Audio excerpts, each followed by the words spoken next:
კომპანია თბილწყალკანალის მუშახელის შეწყვეტილი ხელფასების გამო გაიფიცა. თაღის აუღებლობის შემთხვევაში ისინი კომპანიას სასამართლოში სარჩელის შეტანით ემუქრებიან.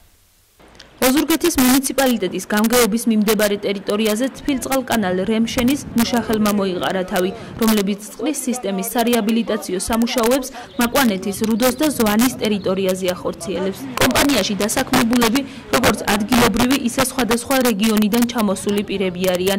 როგორც ისინი აღნიშნავენ, მათ არანაირი ხელშეკრულება არ გააჩნიათ. 6 თვეა უკვე არ აგვიღია ხელფასი.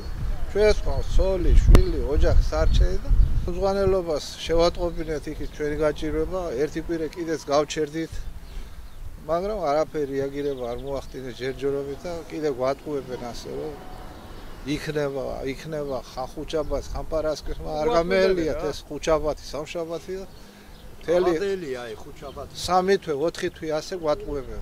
პროგრამა დაგვილეკა და კაროჯი იქნება და სამნი არ წახვიდეთ, ვინმეს არ შეაწუხოთ და მოგიტანთ ხელფასო. დღეს დაურეგეთ და რაც გინდა იქენით და აფერი ხელფასი არ იქნებაო საერთოდ. ყურადღებას არ გვაქცევენ, არ გვაკითხავენ, რა გინდა, რაფერი მოგეხმარო თქვენ. და სასამართლოზე ვიჩვენებთ და всё, მეტი რა უნდა გქონდეს მეტი. ჩვენ შევეცადეთ კომპანიის დამსაქმებელ პირებს გავსაუბრობოდით, მაგრამ მათთან დაკავშირება არ მოხერხდა.